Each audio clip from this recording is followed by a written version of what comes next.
Hello, and thank you so much for joining us this evening. My name is Lisa. I'm with the Tampa Hillsborough County Public Library, and I would love to welcome you and our presenter, Ms. Kathy Marsh, a museum specialist who's going to be taking us on a virtual tour of the Family Heritage House Museum.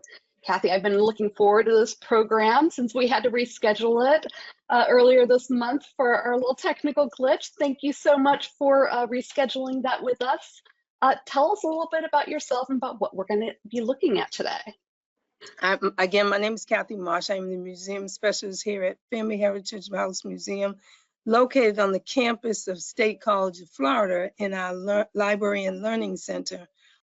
To give you a little background about me, I was a banker. I was a vice president of a bank. I got laid off, and I came here temporarily 15 years ago. I call myself coming here because we're supposed to be open Tuesday, Wednesdays, and Thursdays. But as you see, I come in whenever I'm asked to come in.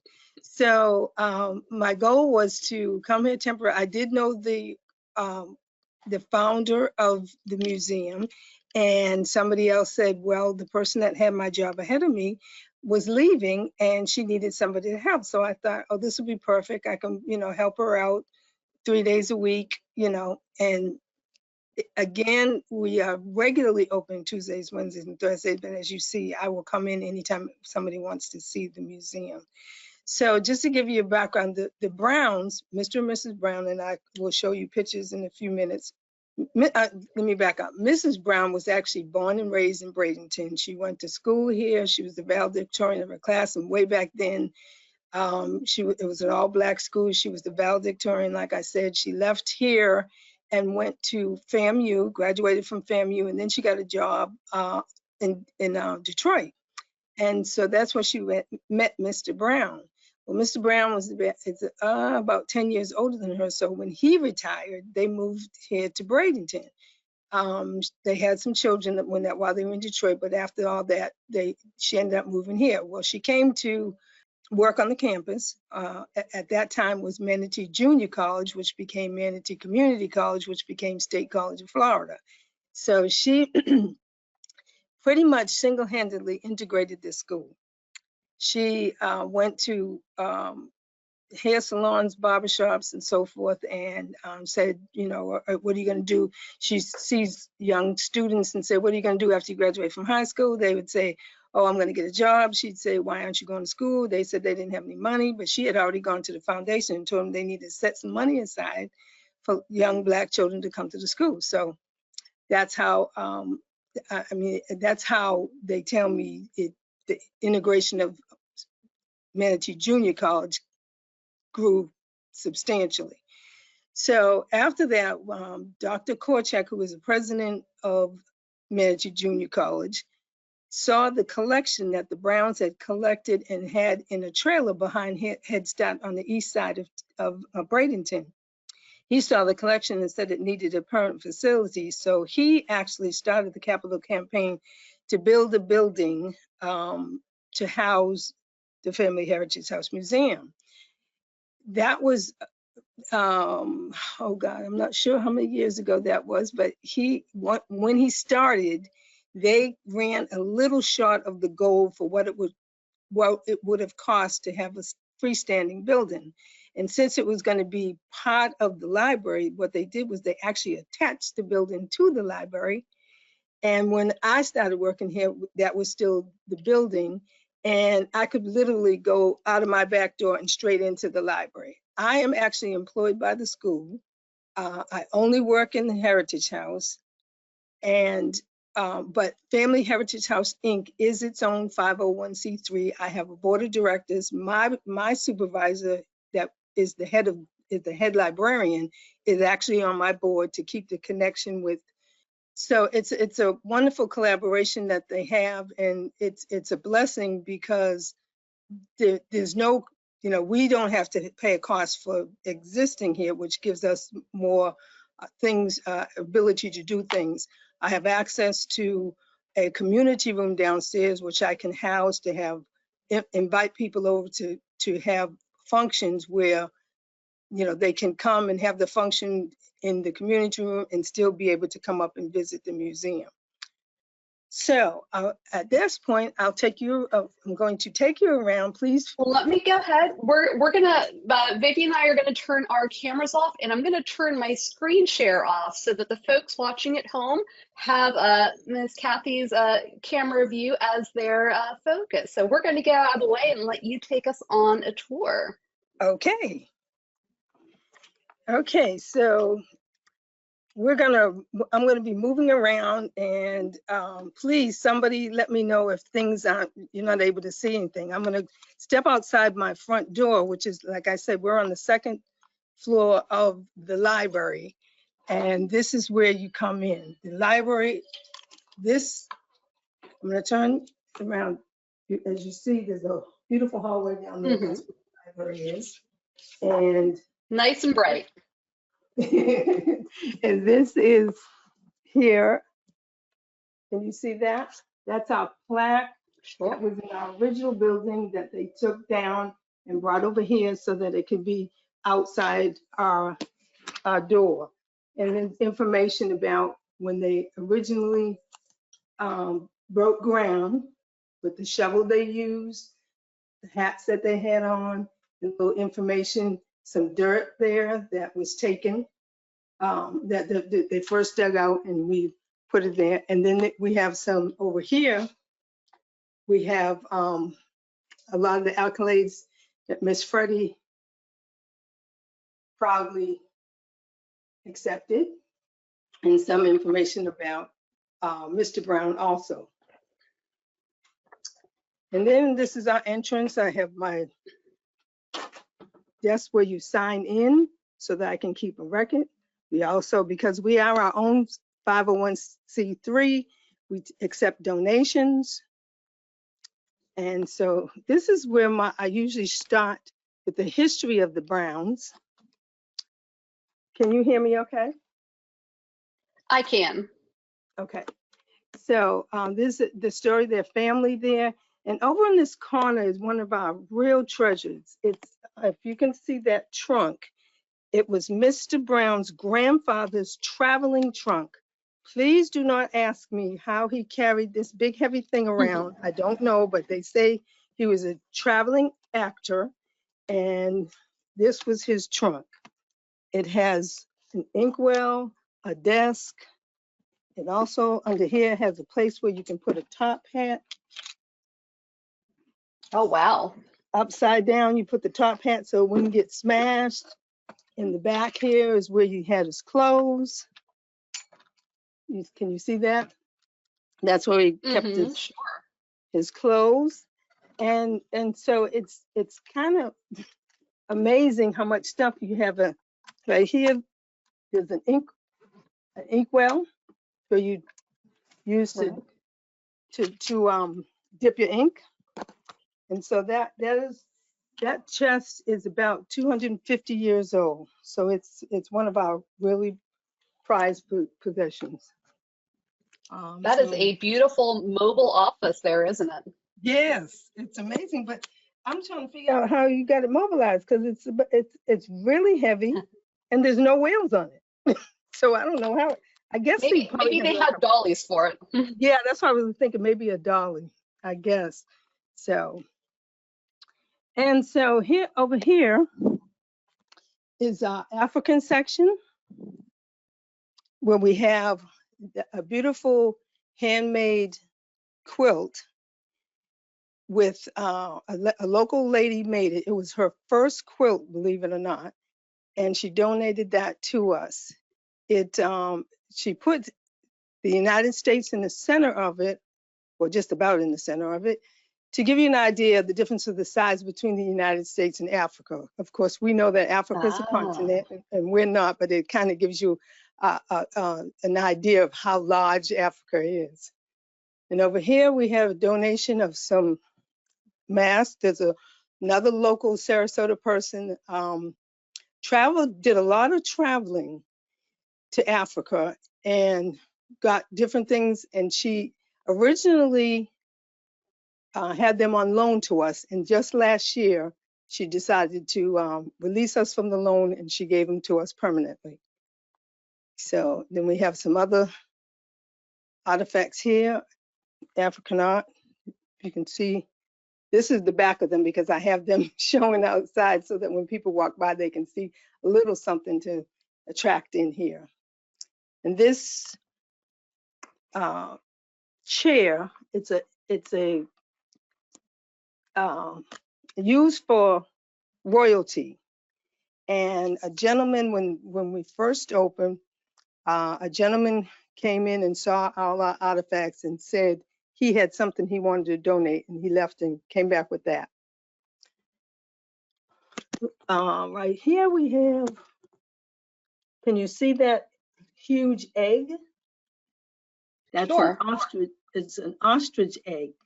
And what they do is when they Wow. take out all that wonderful egg, they put holes on the top of it and make it into a canteen. That's how thick it is. And they, as you see it, they put drawings on the outside of it. And I'm told that the drawings change for wherever the artist is. And then So very personalized. yes, very personalized for their part of wherever they live. They also have some, this little, over here, I apologize. This piece holds darts and arrows and things to capture little animals. And we have a little one here that they tell me that that's how they teach the young boys. They start them off very young, learning how to use them so that when they get older, they can use the bigger ones.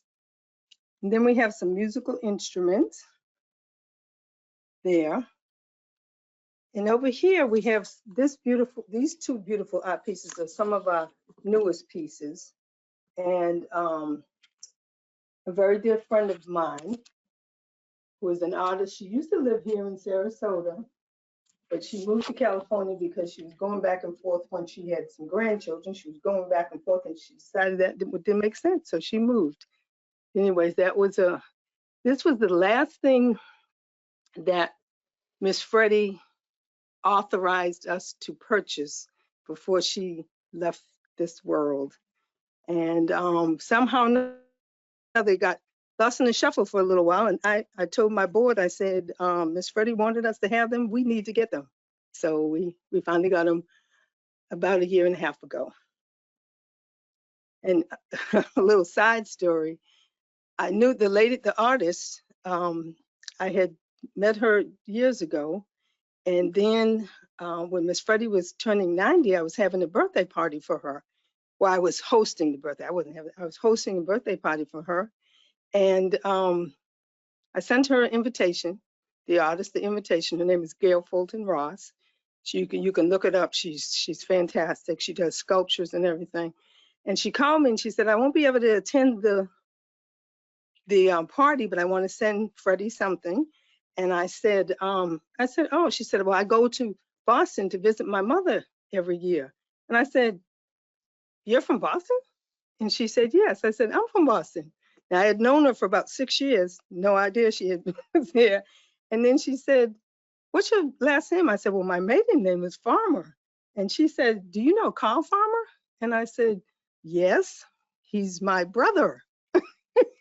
And Oh, so we wow. found out, yeah, we found out that she had known my brother since they were in high school. And right after high school, and I had no idea. So then I don't know if you're familiar with Robert Smalls. He commandeered a ship. He was taught how to commandeer a ship when African Americans didn't usually do that. But what he did was he confiscated one, and he had all the signals, because when you went from the south to the north, you had to have certain signals and motions and sounds and lights, and they had to be systematic.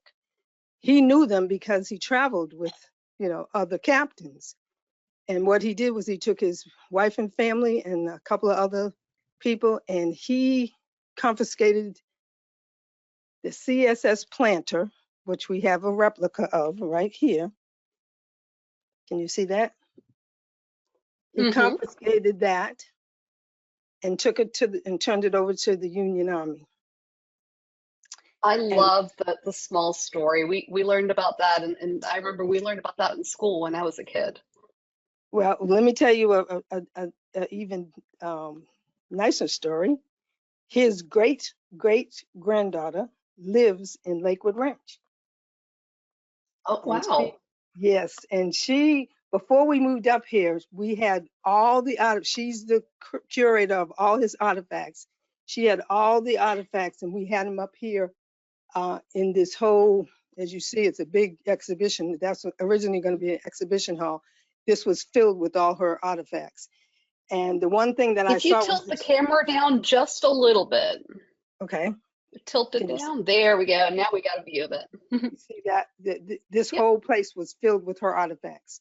And then, sure. so I decided I wanted a replica of the ship like she had. So we finally got one last year. It took, with COVID and everything, it took 2 years for us to get it, but we finally got it.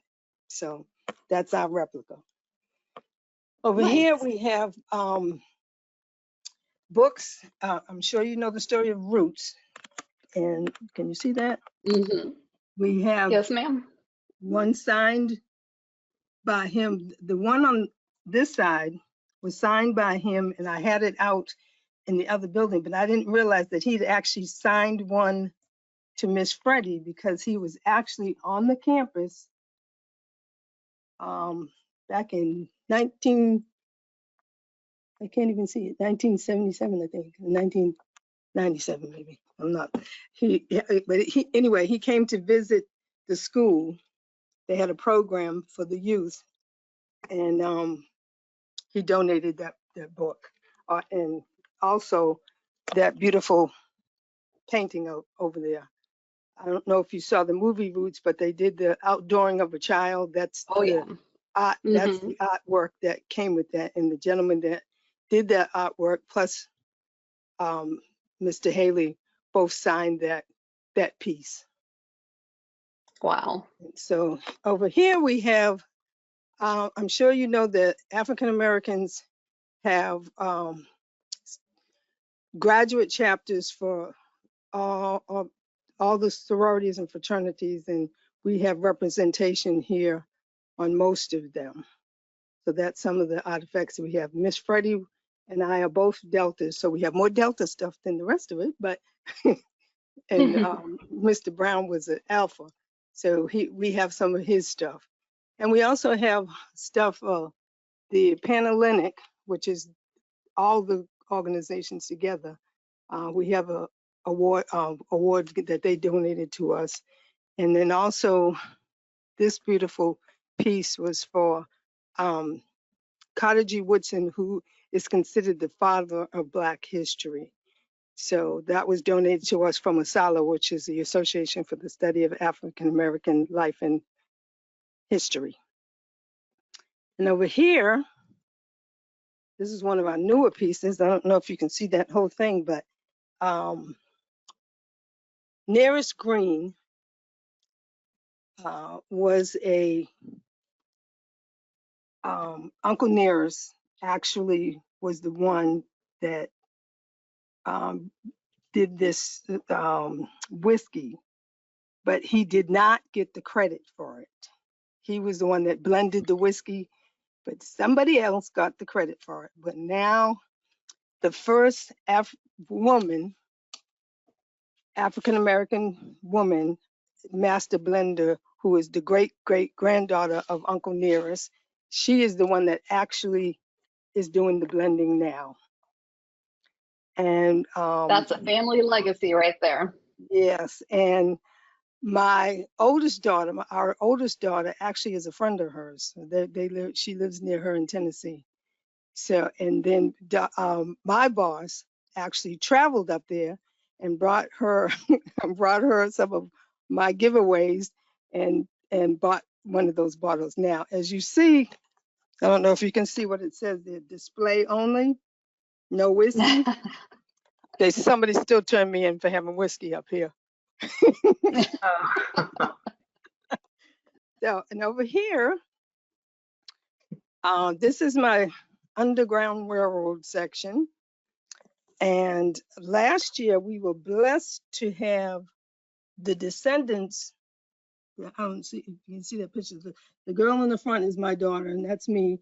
And three of the other three people are descendants of Harriet Tubman, who live in Tallahassee, and they came down and gave us a presentation for our anniversary last year. We had decided to do a big thing before COVID, but COVID hit and it got postponed and postponed and postponed. And then finally, the three of them were the only ones that come. But originally, their family, and they say they're going to do it, and sometime in the future, their family actually was going to rent a bus. Everybody that lived different places everybody was gonna join the group in Tallahassee, and they were gonna rent a bus and bring a whole busload of relatives here. But they gave us some fantastic stories and even a video from their these people's grandmother. She has a video that she did about Harriet, and she knew Harriet when she was a child. So, and so that we have a certificate accepting us to the Underground Railroad Network to Freedom. And that's Miss Harriet there. And then I don't know if you know the story, but the gentleman that wrote all the names down when she would bring them through, William Steele, that's the story about William Steele.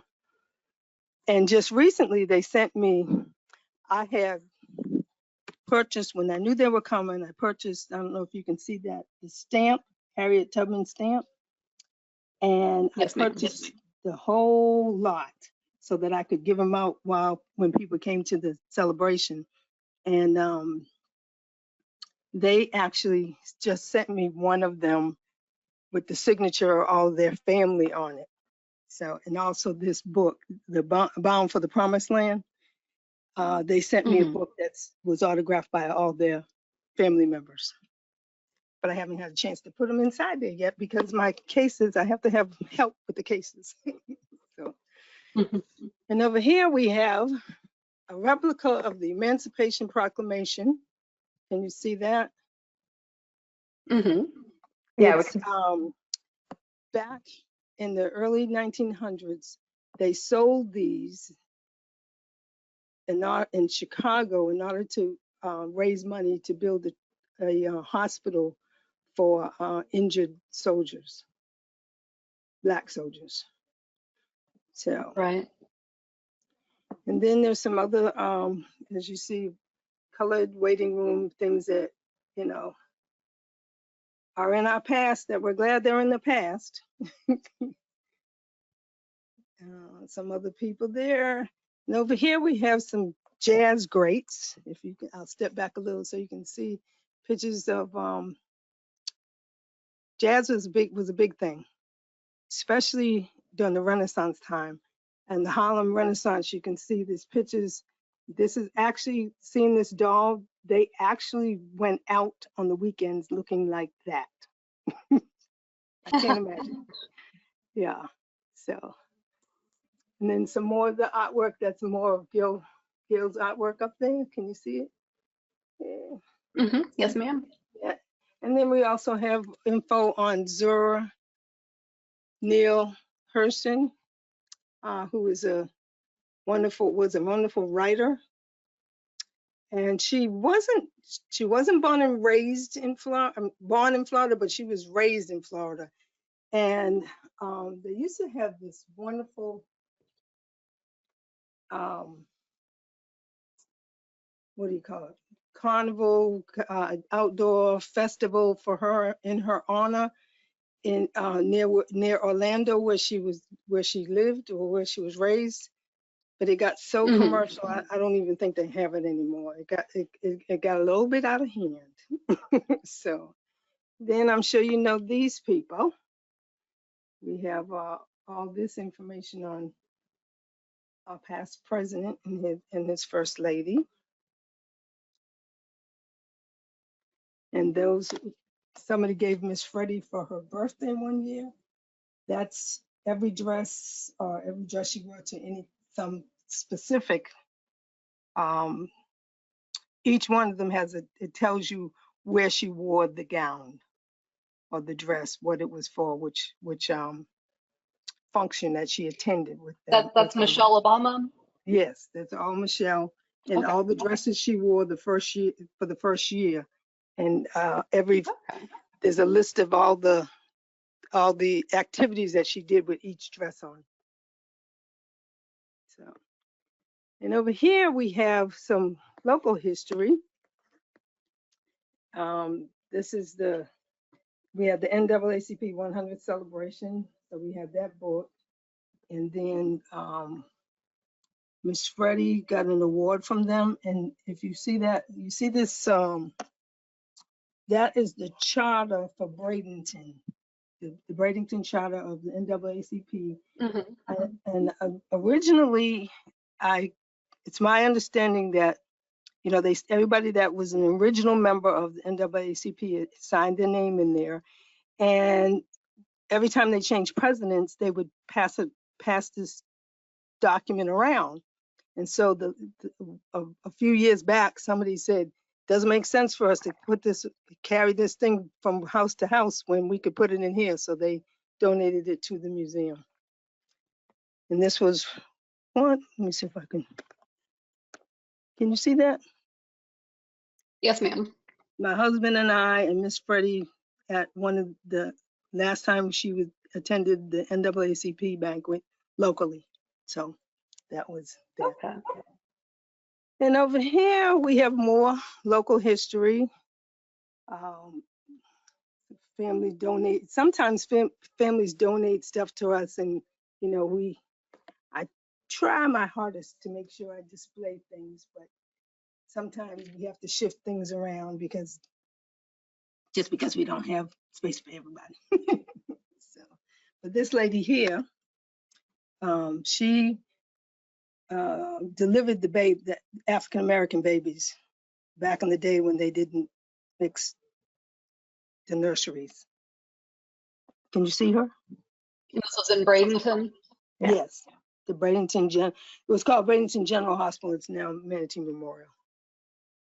And then we have, excuse me, we have information about the Negro League here. And we actually had a team here in Bradenton, the Bradenton Nine Devils. And so we have some information on them there. And then we have this beautiful portrait of all the teams. And then we have some more sports memorabilia over here.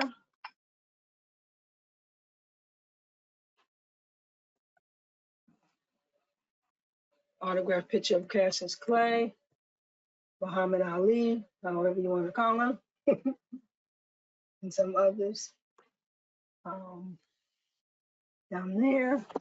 And then nice sketch of, my brain went in.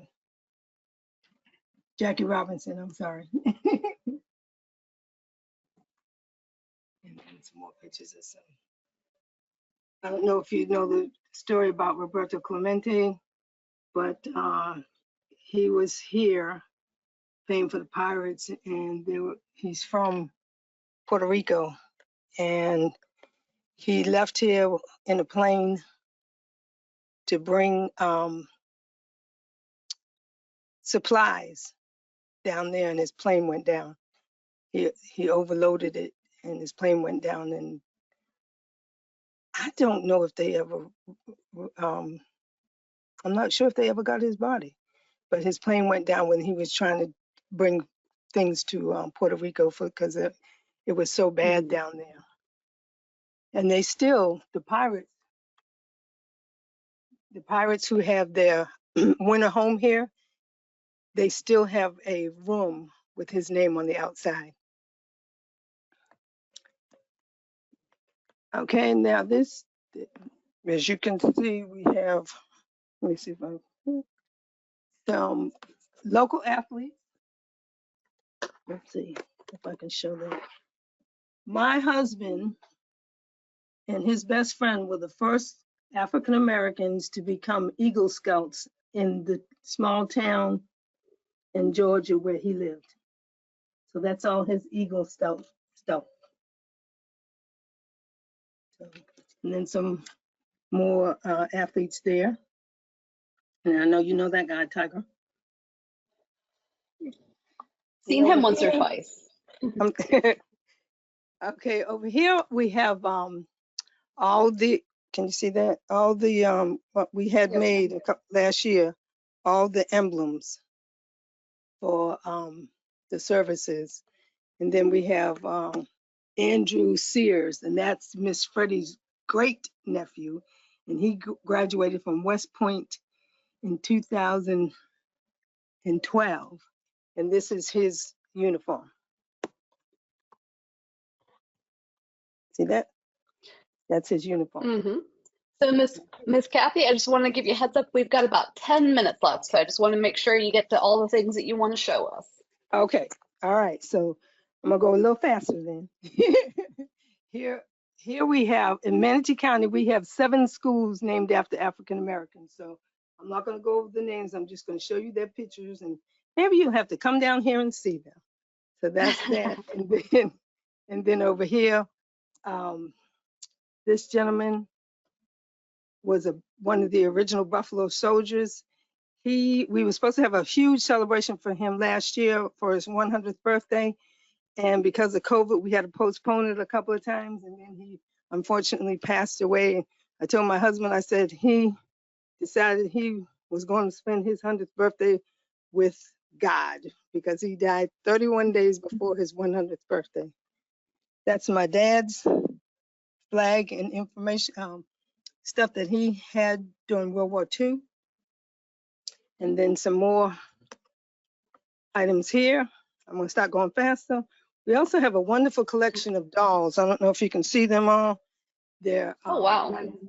Daddy's long leg. That's only about a third of what we have, but that's they're beautiful dolls. And then I want to run in here for a second so you can see our children's room. This is our children's room. We have, Oh, wow. A whole section just for the kids to explore. yes, and we have the entire, this is named after a local former teacher, because in our other building, her family donated a chunk of money. And so I moved it over here. We have the entire collection of the Coretta Scott King books that received award books. And so we have that's all in there. And then I get. Now, are those books for the kids? Are those books for kids to borrow or to buy? Oh no, we can't borrow them. Now I have coloring books and things like this that they can have. They can come in there and read them, but we don't send those out. Okay. We don't send those out. So now this section, this is all local stuff. I'll kind of zoom down to this cash register and adding machine came out of a local store when they closed up. So that's what that's from. Some more accolades on Miss Freddie here.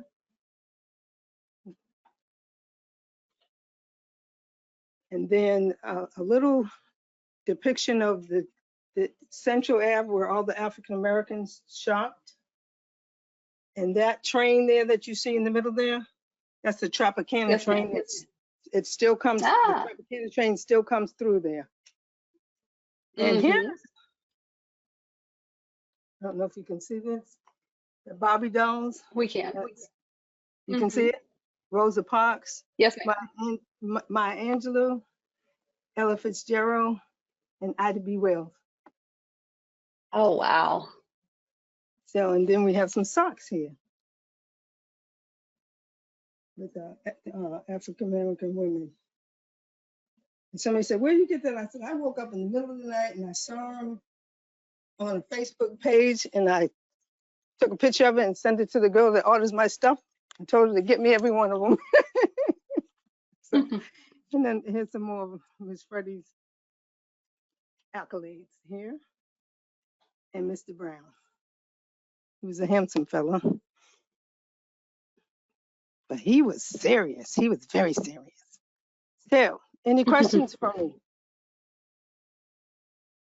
So yeah, the folks at home, if you joined us a little bit after we got started, if you have any questions about anything that we've looked at so far, you can type that into the GoToWebinar questions box.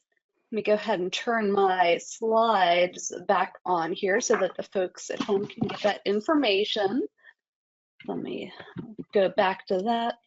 So real quick, just go to the questions box on the GoToWebinar menu. If you're on a mobile device like an iPhone or an iPad or an Android cell phone, anything like that, it's just going to look like a little question mark. And if you tap on that, you'll be able to type in your question.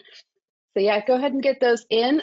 In the meantime, we'll talk a little bit more, give you a chance to type that in. So I wanted to make sure that our audience knew about some of our resources that we have through the Hillsborough County Public Library. So one of the ones that I wanted to make sure we mentioned is the Black Life in America resource. If you go to our website, hcplc.org/newspapers, just click right on that. There's a ton of resources on there, but Black Life in America is one of them. And it just really documents the experience and impact of African Americans as recorded by the news media. So it's going to take that perspective, that particular lens to look at things. It's a really interesting look throughout our history, and yeah, check that out. Again, hcplc.org/newspaper for that resource. We'll see if we have any questions coming in here. And I'll pop over to our contact slide while that's going on. Ms. Vivian, did you see any questions coming in yet? Yes, so I have one that came in, and it's for Kathy. It's, what is your favorite piece in the museum? My favorite piece, oh, that's a tough one. Is that like asking you to choose your favorite child or your favorite? I could probably do that easier. I won't tell. Oh, they know. I think I would have to say now, only because it took a long time for us to get the ship right now, because originally what happened when I ordered the ship, we sent a deposit for, originally I was supposed to be ordering it from the person that did the one that Dr. Moore had, who was the great granddaughter of Robert Small, but he had retired. I think I said that. And then I ordered it from somebody he recommended. Then COVID hit. And so, it's kind of like I couldn't get in touch with him. I didn't know what was going on, whether he could do it. He had to move his shop, blah, blah, blah, blah. And then, so it took us over 2 years to get that ship. And so I'm so thrilled that we finally got it. And so right now I'd say that.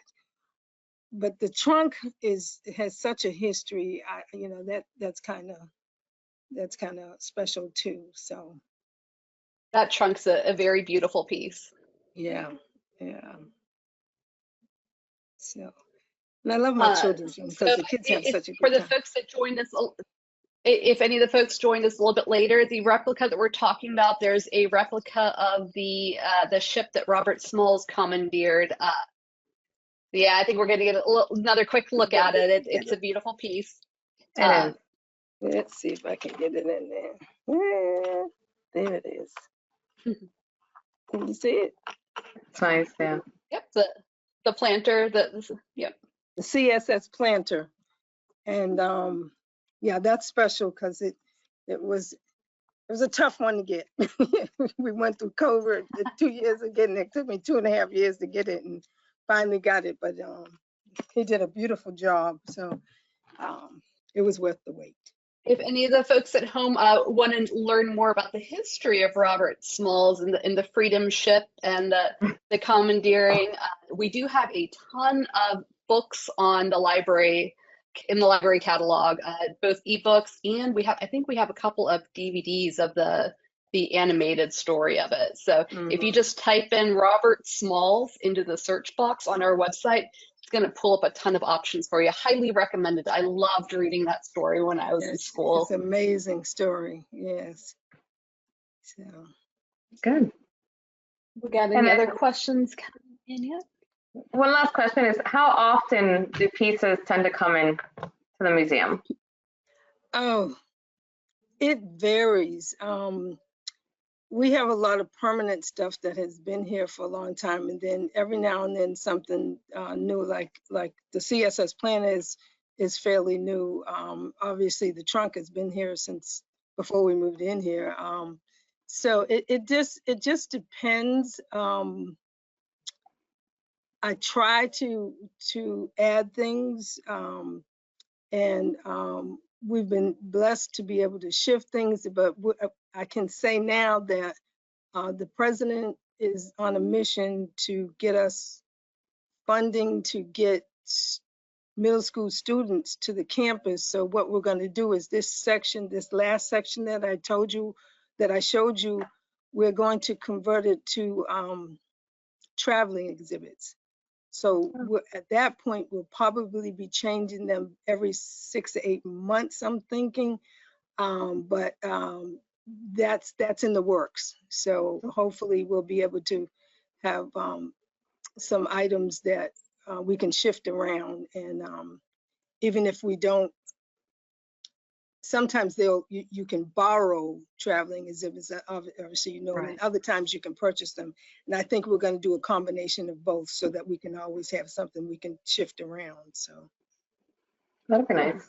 Well, thank you so much for all this information. I can't wait to get down to Bradenton to check out Yes. the newest exhibit there myself. If you have any questions about this program or about the library resources that we mentioned, you can find us at hcplc.org/contact or 813-273-3652. If you want to check out the Family Heritage House Museum, we've got the address up there on the screen, and they're also at familyheritagehousemuseum.com. So get information on there for both of us. Miss Kathy, thank you so much for all this. Thank It was you. a joy. I'm so glad we were able to get this rescheduled and get this program in. I love getting Great. our local history and exploring our area. So that's really wonderful that we were able to get a little bit south of Hillsborough and get some of this local history in. So thank you so much. Thank you. you're very welcome anytime. Yeah. Okay. And I'll keep We you will see abreast y'all when we have next some new time. stuff. So Yeah. bye. Thank you Absolutely. for joining. Bye. Have a good evening, everyone.